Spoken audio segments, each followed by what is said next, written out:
Okay, so today we have the unboxing of some new components for the core router for the systems we use here. This will be an asrock server mini ITX board and the cooler for the CPU. Other components are going to be coming later. But these are the first few, so let's get them unboxed now.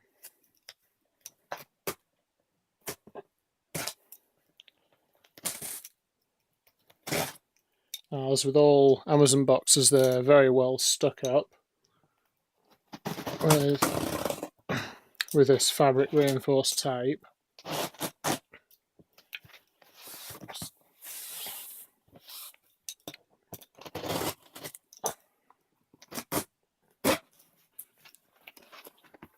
There we go. So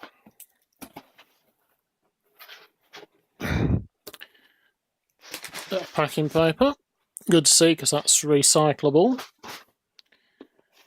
And we have a little cooler, and although they say LGA 1156, they actually do the whole, it actually supports the whole range from LGA 1100, well no, 1150 to 1156, so it'll work with the cooler for this board. And the board itself, which is an asrock rack board, it's designed to be used as like a little server board. As you can see, server or workstation, primarily server because it has IPKVM and things like that built into it for remote management. And there's the back of the box.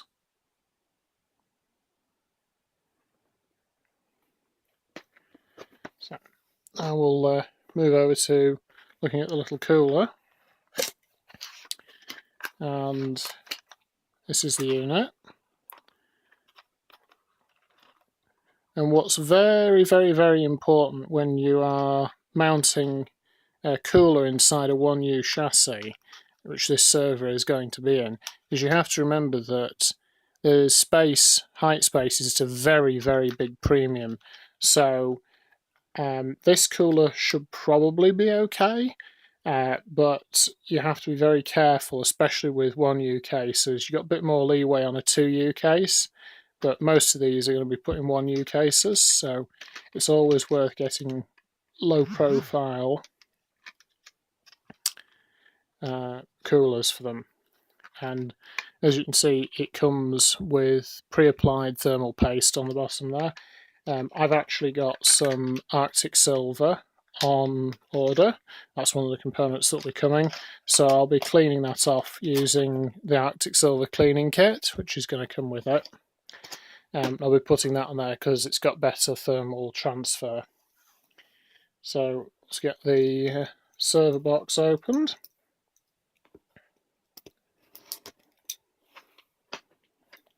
As you can see, you get a cooler back plate for if you have a screw-through cooler.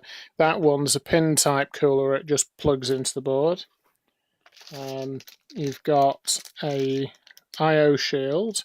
Potentially this I/O shield won't match to the 1U server rack I've got, a server rack case I've got, but that did come with a few universal backplates, so I can configure them for that.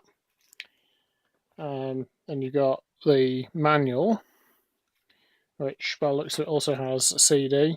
CD is only going to be good for Windows, and as this is going to have either Proxmox or ESXi on it as a virtualization, bare metal hypervisor, it's not going to be necessary.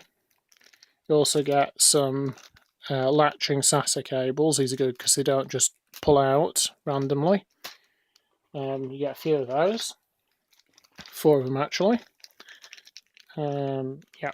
I'll let you know some of these are 2 per pack, which is not bad, so there you go. And finally, the system board itself.